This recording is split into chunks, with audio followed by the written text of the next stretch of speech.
Selamat datang di channel Sahabat Onlineku. Halo sahabat online, selamat datang di ruang hangat tempat cerita, inspirasi, dan semangat berkumpul jadi satu.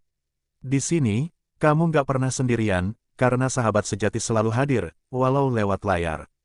Yuk, duduk santai, like, subscribe, dan nyalakan loncengnya, karena di setiap kisah, selalu ada pelajaran hidup yang berharga. Desa Sendang Asri adalah desa kecil di kaki Gunung Slamet. Di pagi hari, embun menggantung di ujung daun teh dan suara ayam jantan bersahut-sahutan memecah kesunyian. Di desa ini, hidup seorang pria sederhana bernama Pak Jokowi.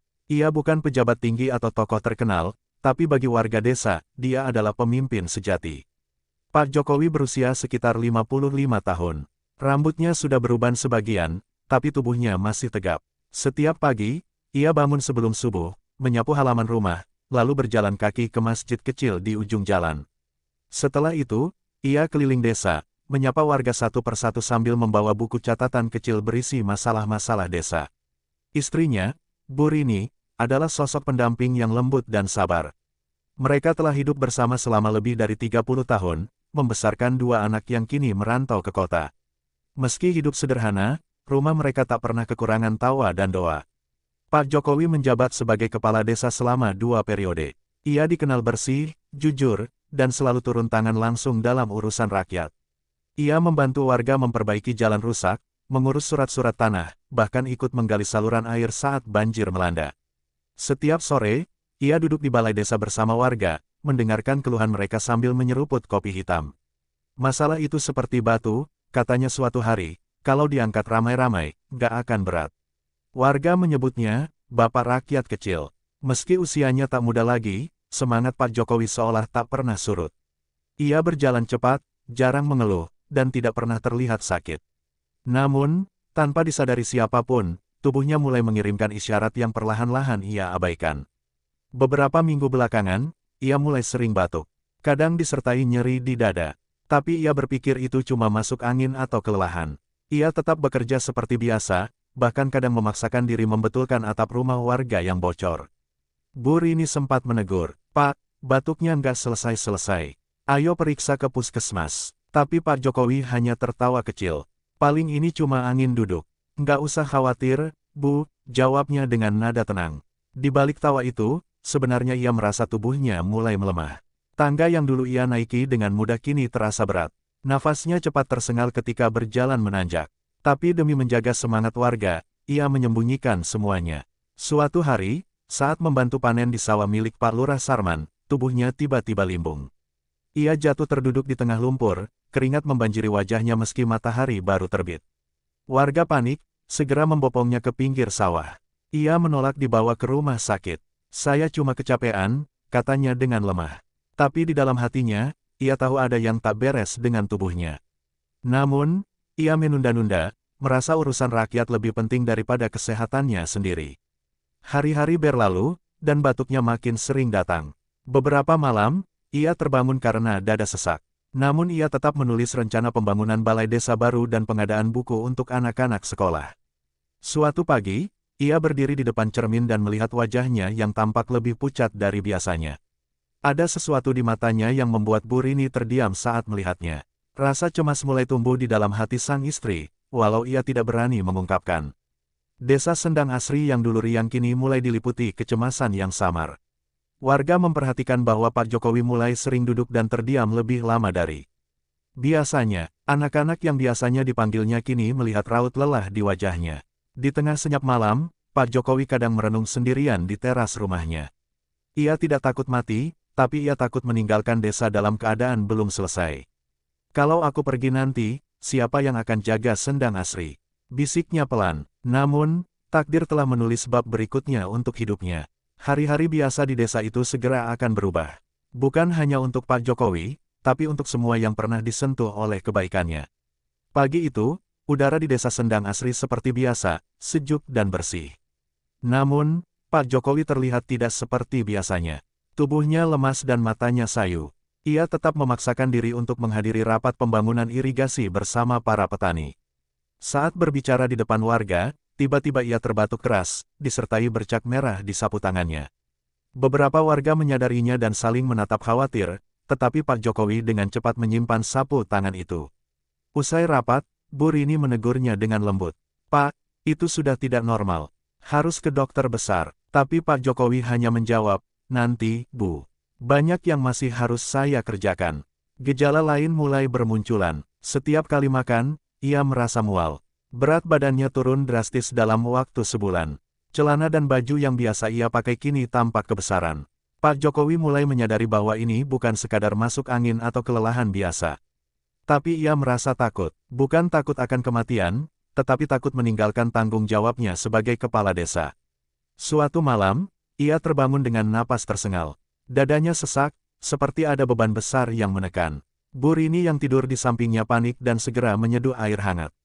"Besok kita ke rumah sakit," kata Bu Rini, kali ini dengan suara tegas. Pak Jokowi diam. Untuk pertama kalinya, ia tidak membantah. Keesokan harinya, mereka berangkat ke rumah sakit daerah di kota. Di ruang tunggu, Pak Jokowi tampak gelisah. Ia bukan takut jarum suntik atau obat, tapi takut mendengar sesuatu yang tak ingin ia tahu. Dokter memeriksa dengan seksama. Tes darah, ronsen dada, dan pemeriksaan lanjutan dilakukan. Wajah dokter terlihat serius saat melihat hasilnya, membuat jantung Pak Jokowi berdetak lebih cepat. Setelah beberapa jam, mereka dipanggil ke ruang konsultasi. Dokter menjelaskan bahwa ada kelainan serius di paru-parunya dan perlu pemeriksaan lanjutan di rumah sakit provinsi. Kata, tumor, dan kanker mulai disebutkan. Pak Jokowi duduk terpaku. Kata-kata itu seperti petir yang menyambar di siang bolong. Bu Rini menggenggam tangan suaminya, mencoba tetap kuat walau air matanya mulai mengalir. Dalam perjalanan pulang, keduanya lebih banyak diam. Mobil berjalan pelan di jalanan desa yang dulu penuh tawa, kini terasa sunyi. Pak Jokowi menatap keluar jendela, seolah mencari jawaban di langit biru. Malam itu, ia duduk di teras rumah, menghadap ke kebun kecil miliknya. Ia merenung tentang hidup, tentang desa, tentang keluarganya. Ia tahu, sebuah ujian besar baru saja dimulai. Pak Jokowi dan Bu Rini pergi ke rumah sakit provinsi. Mereka naik bus umum dengan membawa hasil ronsen dan surat rujukan. Suasana hati keduanya berat, tapi mereka tetap berusaha saling menguatkan.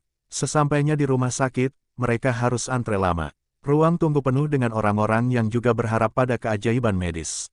Pak Jokowi melihat seorang anak kecil berkepala pelontos, mungkin pasien kanker juga. Setelah menunggu hampir 4 jam, mereka dipanggil masuk. Dokter spesialis paru membaca hasil CT scan dengan ekspresi serius. "Kami menemukan massa yang cukup besar di paru kiri Bapak," katanya perlahan. "Apakah kanker, Dok?" tanya Pak Jokowi, suaranya gemetar. Dokter mengangguk pelan. "Iya, kemungkinan besar, tapi perlu biopsi untuk memastikan jenis dan stadiumnya." Biopsi dilakukan 2 hari kemudian. Prosesnya menyakitkan dan melelahkan, tapi Pak Jokowi tak mengeluh. Ia menggenggam tasbih kecil di tangannya selama prosedur berlangsung. Seminggu setelahnya, hasil biopsi keluar. Dokter menyampaikan bahwa ia menderita kanker paru stadium 3. Tidak bisa dioperasi, tapi masih bisa diberi kemoterapi dan radiasi. Pak Jokowi terdiam. Dunia seolah berhenti berputar. Ia menatap ke langit-langit ruangan putih itu. Bu Rini menangis pelan di sampingnya. Dokter menjelaskan bahwa dengan pengobatan yang konsisten, masih ada harapan. Tapi perjalanan akan berat dan panjang. Biaya pengobatan juga cukup besar, walau dibantu BPJS.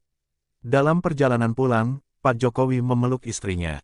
"Maaf ya, Bu, saya malah jadi beban." Bu Rini menggeleng sambil menangis. "Pak, kita itu satu. Kalau Bapak sakit, saya juga ikut sakit. Kita lewati bareng-bareng." Setiba di rumah, kabar itu menyebar pelan di antara warga. Banyak yang tak percaya, sosok sekuat Pak Jokowi, ternyata bisa jatuh sakit juga. Beberapa warga datang diam-diam memberikan bantuan. Pak Jokowi memutuskan untuk mengumpulkan seluruh perangkat desa. Di balai desa, ia berdiri lemah tapi tegas. "Saya mungkin akan jarang hadir karena harus berobat. Tapi tanggung jawab ini tetap harus jalan." Warga menitikkan air mata. Mereka tahu, pemimpin mereka sedang bertarung antara hidup dan mati. Tapi semangatnya tetap menyala. Itulah yang membuat mereka mencintainya. Kabar sakitnya Pak Jokowi menyebar cepat di desa Sendang Asri. Banyak warga tidak percaya, sebagian bahkan menangis saat mendengarnya. Mereka berkumpul di rumah Pak Jokowi, membawakan makanan dan doa.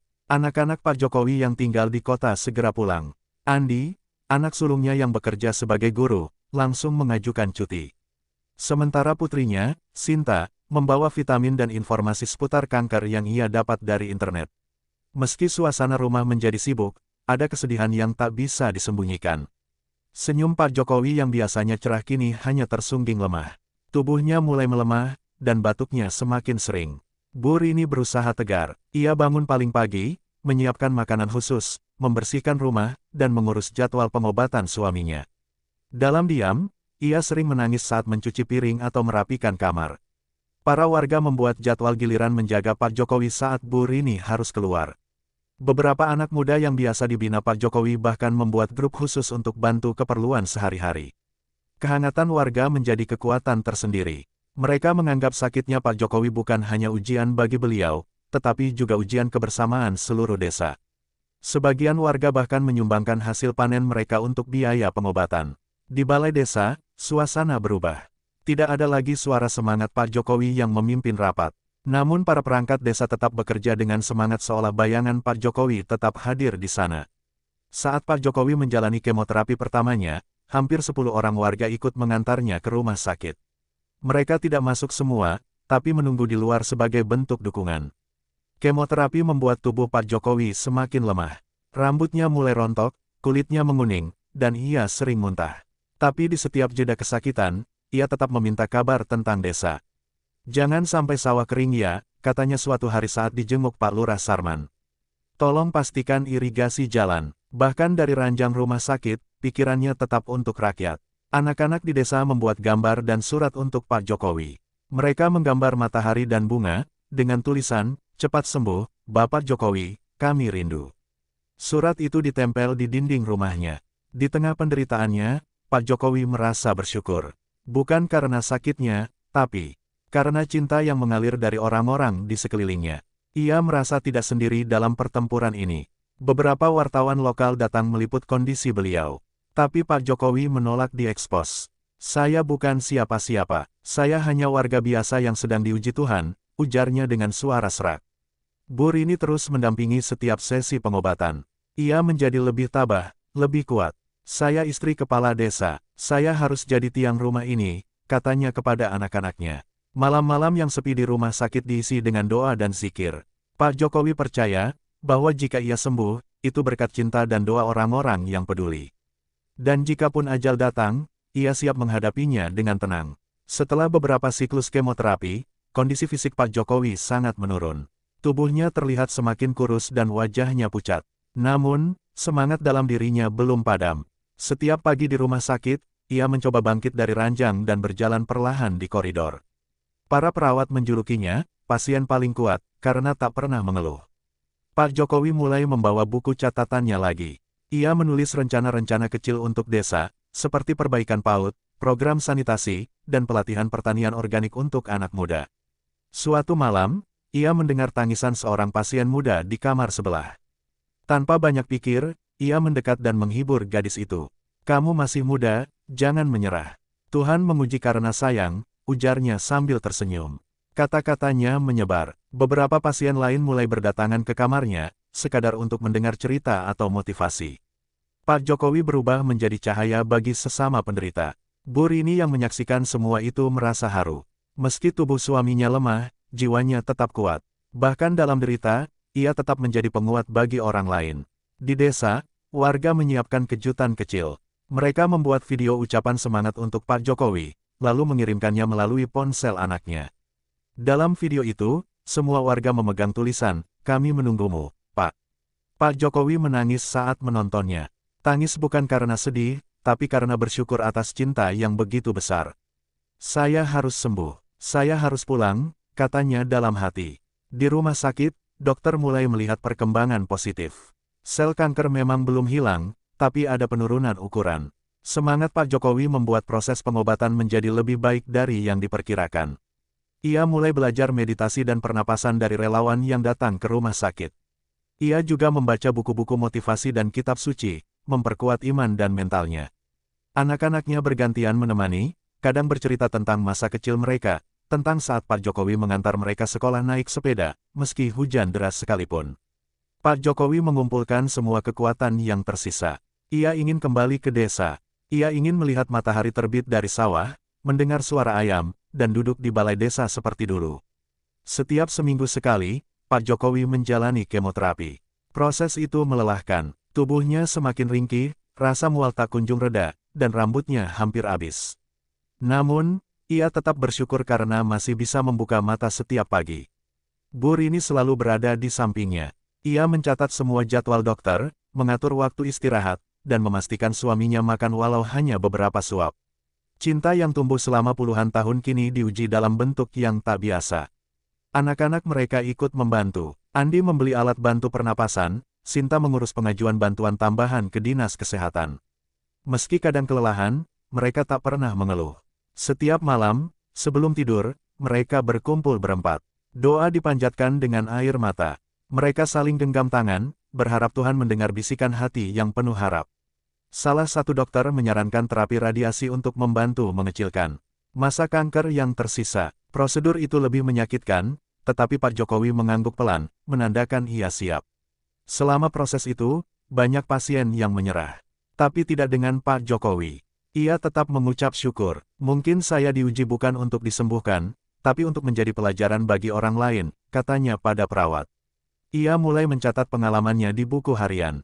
Bukan untuk diterbitkan, tapi untuk dikenang anak cucunya kelak. Dalam tulisan itu, ada kisah tentang rasa sakit, tetapi lebih banyak tentang harapan. Ia juga mulai mendekatkan diri pada Tuhan. Setiap pagi, ia membaca Al-Quran. Setiap ayat dihayati dalam-dalam. Ia merasa damai di tengah badai. Ia tahu, Tuhan tidak akan meninggalkannya. Bu Rini tak pernah jauh darinya. Ketika Pak Jokowi kesakitan, ia memeluk dan membacakan ayat suci di telinganya. Saat suaminya menangis, ia tak ikut menangis, tapi mengusap air mata itu dengan senyuman. Banyak pasien terinspirasi oleh keteguhan Pak Jokowi. Mereka menyebutnya, ayah rumah sakit. Beberapa bahkan membentuk kelompok doa bersama yang dipimpin olehnya. Suatu hari, seorang dokter muda bertanya, apa yang membuat Bapak tetap kuat?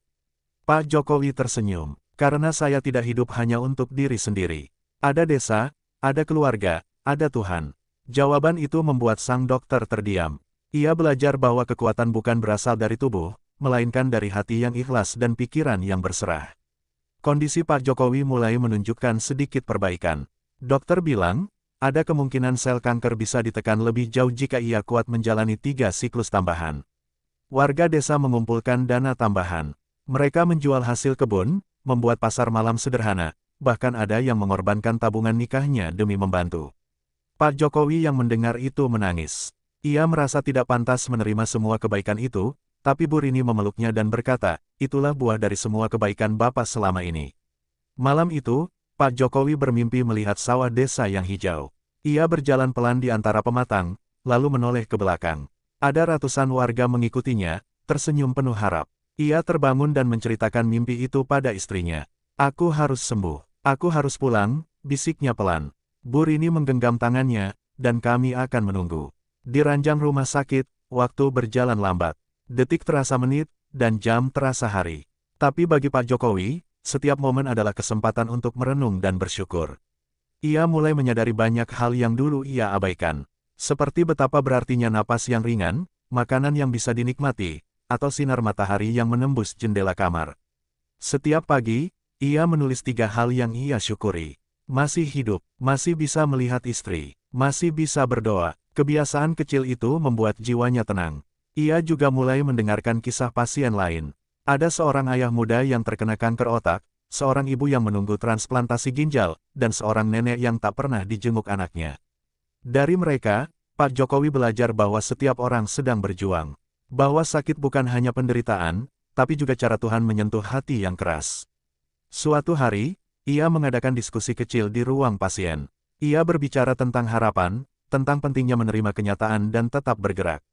Perawat menyebutnya, pemimpin sekamar. Ia juga menyadari bahwa selama ini, ia terlalu sibuk dengan urusan duniawi.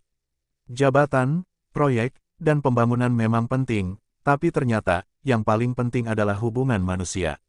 Pak Jokowi menulis surat untuk anak-anaknya, bukan surat warisan, tapi nasihat hidup. Ia meminta mereka untuk tetap rendah hati, selalu memberi, dan jangan pernah menyakiti orang kecil.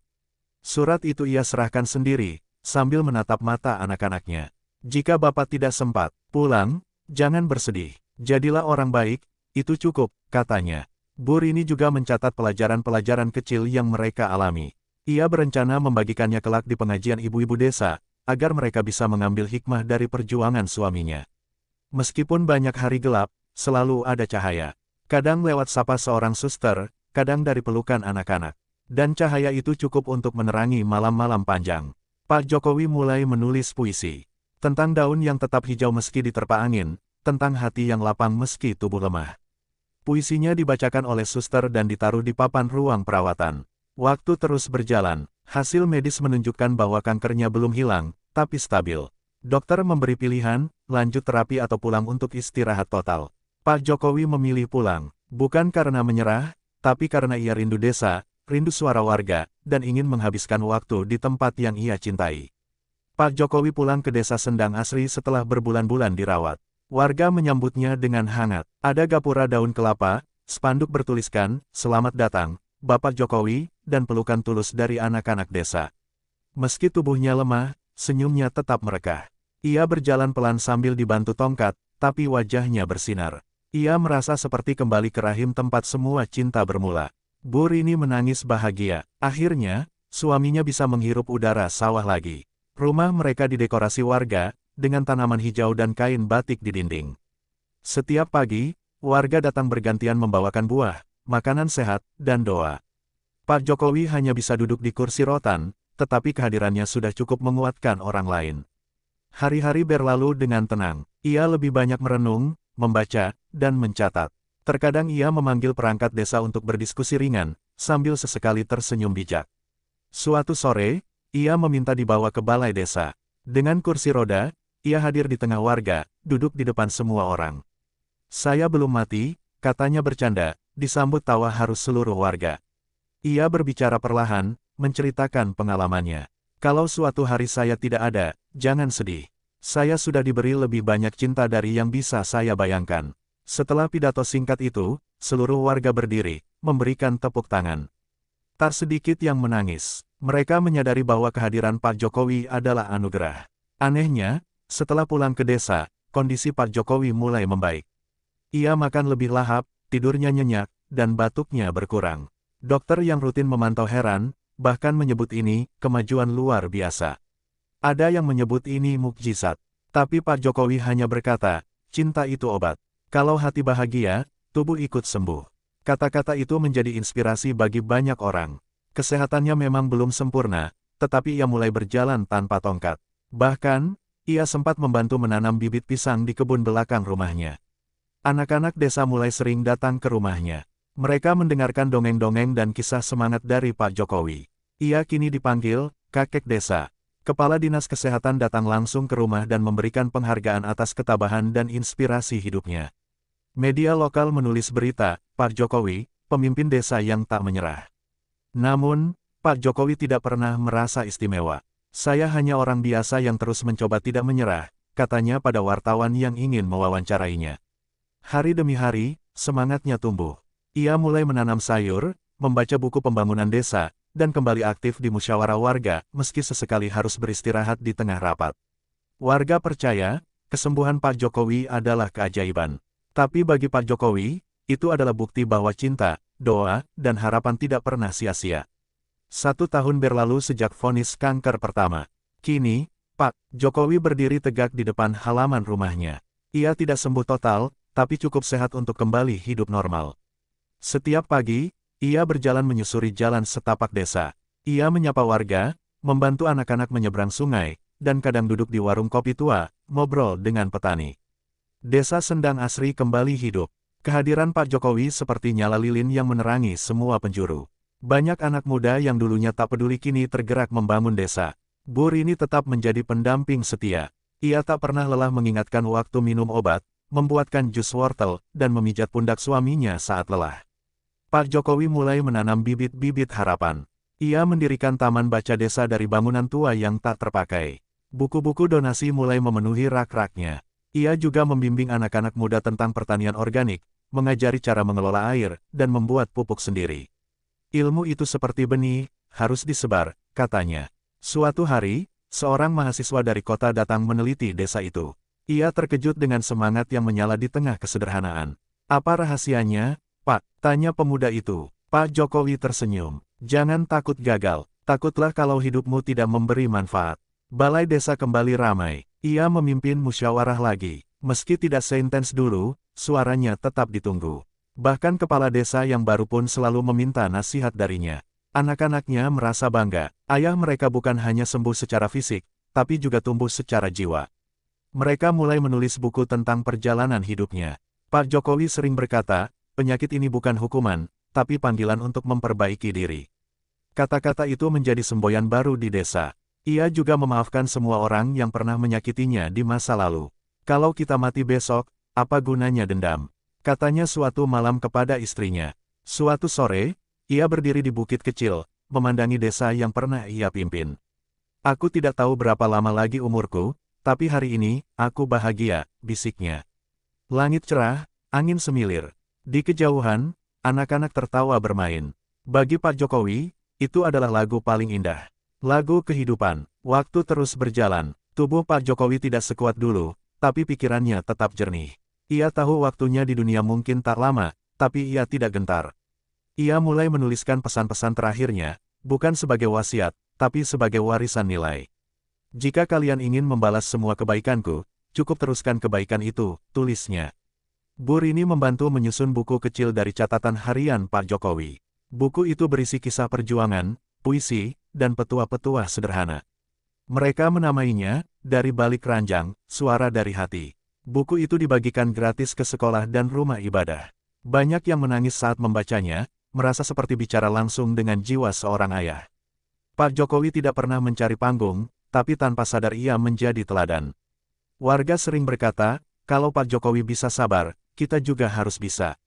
Suatu pagi, Pak Jokowi merasa sangat lelah. Ia duduk di beranda, memandangi matahari naik perlahan.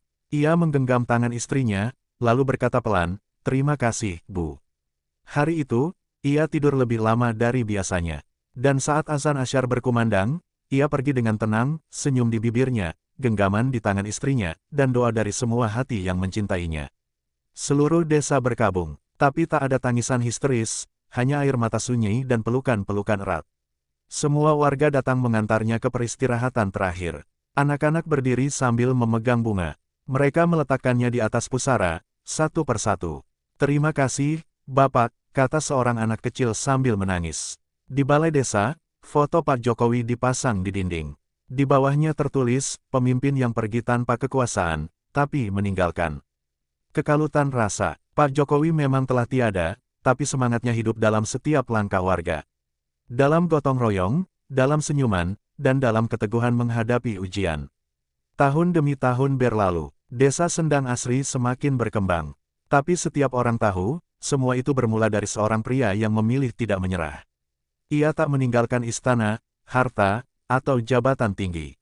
Tapi warisannya ada dalam hati, warisan keberanian, pengabdian, dan cinta yang tak terlihat tapi terasa.